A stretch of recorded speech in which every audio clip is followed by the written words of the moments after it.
ಕೆಎಡಿಬಿ ಮತ್ತೊಮ್ಮೆ ಸುದ್ದಿಯಾಗಿದೆ. ಈ ಬಾರಿ ಕೆಎಡಿಬಿ ಮತ್ತು ಐಡಿಬಿಐ ಬ್ಯಾಂಕ್ ಅಧಿಕಾರಿಗಳು ಸೇರಿದಂತೆ ಇತರರು ಶಾಮೀಲಾಗಿ ಸರ್ಕಾರಕ್ಕೆ ಲಕ್ಷಾಂತರ ರೂಪಾಯಿ ಮೋಸ ಮಾಡಿದ್ದಾರೆ. ಅಂದಹಾಗೆ ನಕಲಿ ದಾಖಲೆ ಸೃಷ್ಟಿಸಿದ ಈ ಅಧಿಕಾರಿಗಳು ಕೈಗಾರಿಕೋದ್ಯಮಿಯೊಬ್ಬರ ಆಸ್ತಿ ಭೂಸ್ವಾಧೀನಕ್ಕೊಳಪಡಿಸಿ ಪರಿಹಾರ ಧನ ದುರ್ಬಳಕೆ ಮಾಡಿಕೊಂಡಿದ್ದಾರೆ.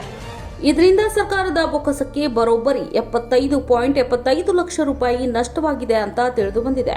ಉದ್ಯಮಿ ಗಣಪತಿ ಭಟ್ ಎಂಬಾತರಿಗೆ ಸೇರಿದ್ದ ಬೇಲೂರು ಗ್ರಾಮದ ಬ್ಲಾಕ್ ನಂಬರ್ 328ರ ಒಟ್ಟು ಕ್ಷೇತ್ರ 2 ಎಕರೆ 23 ಗುಂಟೆ ಆಸ್ತಿಯನ್ನ ಎಸ್ಎಲ್ಎಒ ಕೆಐಎಡಿಬಿ ಅಧಿಕಾರಿಗಳು ಭೂಸ್ವಾಧೀನಕ್ಕೆ ಪಡೆದುಕೊಂಡು ಧಾರವಾಡದ ಐಡಿಬಿಐ ಬ್ಯಾಂಕಿನಲ್ಲಿ ಗಣಪತಿ ಭಟ್ ಅವರ ಹೆಸರಿನಲ್ಲಿ ನಕಲಿ ದಾಖಲೆಗಳೊಂದಿಗೆ ಬ್ಯಾಂಕ್ ಖಾತೆಯನ್ನ ತೆರೆದು ಪರಿಹಾರದ ಹಣವನ್ನ ನಕಲಿ ಖಾತೆಗೆ ಜಮಾ ಮಾಡಿಸಿಕೊಂಡು ಹಣ ಪಡೆದುಕೊಂಡಿದ್ದಾರೆ.